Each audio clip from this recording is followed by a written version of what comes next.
নমস্কার, আমি মিঠু। শুরু করছি নজরে রাজ্য।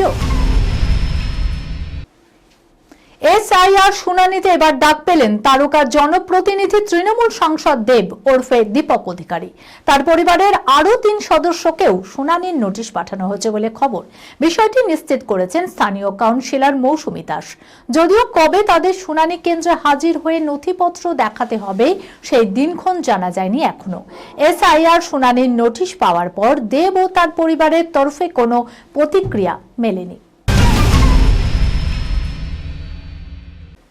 প্রবল শীতে ওল্ড মালদহের মাথাইপুর মাঠে চারিদিকে সর্ষে ফুলের গন্ধ।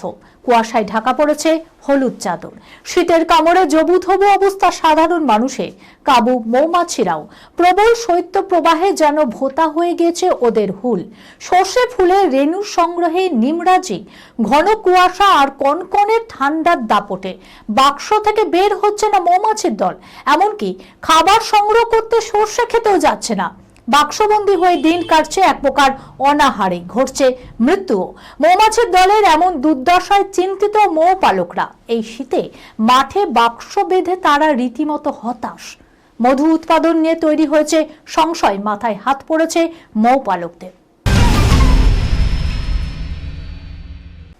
নারীদের চরিত্র নাকি বেজায় জটিল। দিন কয়েক আগেই ঈশ্বরের কাছে অঙ্কুশ প্রার্থনা করেছিলেন, ঠাকুর পৃথিবীর সমস্ত জটিল মহিলাদের সরল বানিয়ে দাও।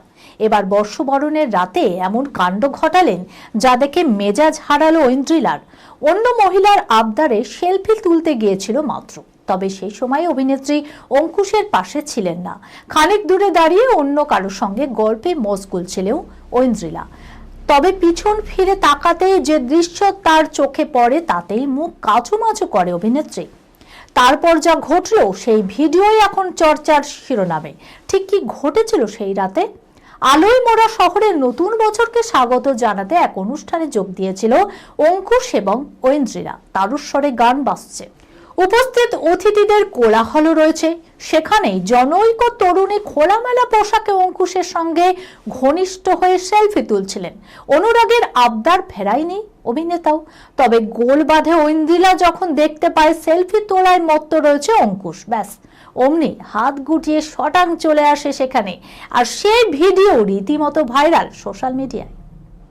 এই খবরের সঙ্গে শেষ করলাম আজকের নজরে রাজ্য। আপনারা দেখছেন টিভি 24 বাংলা, সংবাদ বিনোদন সারাদিন সারাক্ষণ।